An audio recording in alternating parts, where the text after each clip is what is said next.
Orange does it again, coming from behind this time to defeat Bishop McGuinness. Great win for the Panthers here. Katie Wolter earns the win in net. Macneir and Kale Womble contributed heavily on defense. And what was the team feeling, Katie, down by 3 at the half? We were kind of like down with ourselves, but we got into our huddle and our captains like Connor and Ty and Nick started just bringing everybody up and telling them that we need to speed up and get into our game. And it took until the fourth quarter for us to really get there, but we got there eventually. Yeah, and you got a spurt there in the fourth quarter.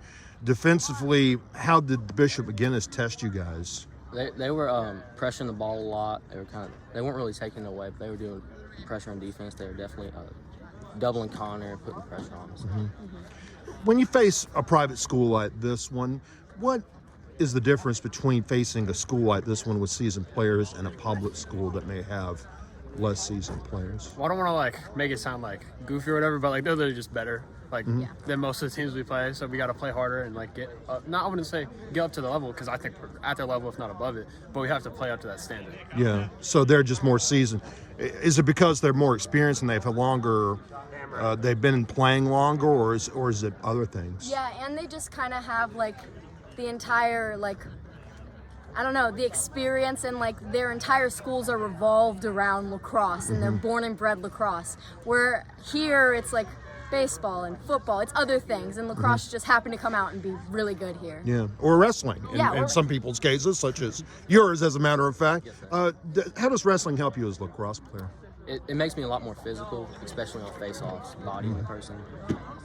Yeah, and it's a physical game. I think that's one thing that some people may forget about. So, Kate, I know that we actually talked to you in the interest of full disclosure. My full-time job's at WPTF, and you were kind enough to do an interview here playing.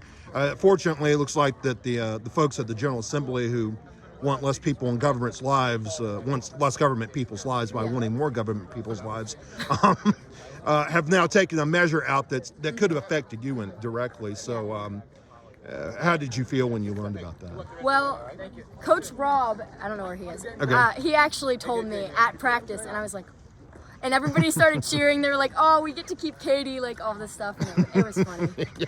You will get to play with the guys your senior Yes, year. I will. Against guys, too. Yes, your I senior will. year. Matthew, what was I know I talked to you after winning the conference title the other night. What was your feeling coming out of Northwood and going into the final regular season game now against Pinecrest?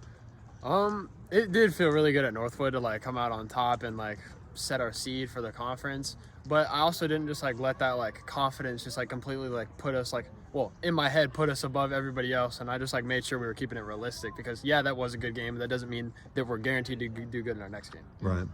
Well, that's going to be coming up at I believe it's going to be a middle school actually on Thursday, if I'm not mistaken. Pinecrest game, well as told. So, and then Orange will wait and see what the drawings is for the state playoffs, and that will be the next home game. Don't know who that will be or when it will be quite yet, but Orange, the road through the state championship game will come through Auman Stadium once again. Katie Wolter, Matthew Macneir, Kale Womble, thank you all so much, and congratulations on a great regular season. Thank you.